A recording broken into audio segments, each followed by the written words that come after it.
Hello viewers, কেমন আছেন সবাই? আশা করি সকলেই ভালো আছেন। তো আজকে আমি আপনাদের দেখাবো যে এক ক্লিকে এরকম ফটো এডিটিং কিভাবে করবেন। তো এরকম ফটো এডিটিং করতে একটি অ্যাপসের প্রয়োজন হবে। অ্যাপস লিঙ্ক আমি ডিসক্রিপশন বক্সে দিয়ে দিব, তো আপনারা ওখান থেকে ডাউনলোড করে নেবেন। ডাউনলোড করার পর অ্যাপটি ওপেন করবেন, তারপরে এরকম একটা ইন্টারফেস শো করবে। এখান থেকে একটা ফটো সিলেক্ট করে নেবেন। ফটো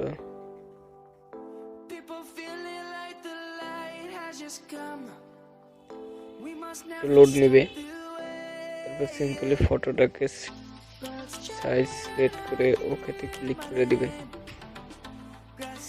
লোড নিতেছে,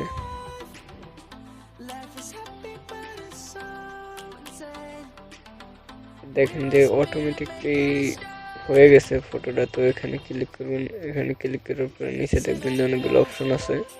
তারপর অপশনগুলো সিলেক্ট করে এই যে এটাকে একটু টান দিবেন, দিয়ে হয়ে গেছে। তো পরে অনেক অপশন পাবেন আপনি।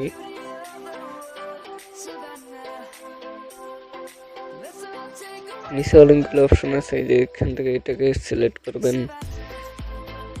অনেক অপশন রয়েছে,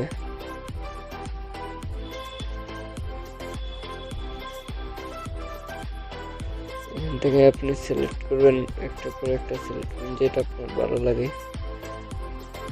তারপরে আমি এটা সিলেক্ট করব, তো এখানে অ্যাপ্লাইতে ক্লিক করবেন। অ্যাপ্লাই এখানে সেভে ক্লিক করবেন, তো আপনার ফটো সেভ হয়ে যাবে। তো ভিডিওটি ভালো লাগলে একটি লাইক করবেন, কমেন্ট করে আপনার মতামতটি জানিয়ে দিবেন। চ্যানেলটি সাবস্ক্রাইব করে আমাদের পাশেই থাকুন। ধন্যবাদ সবাইকে।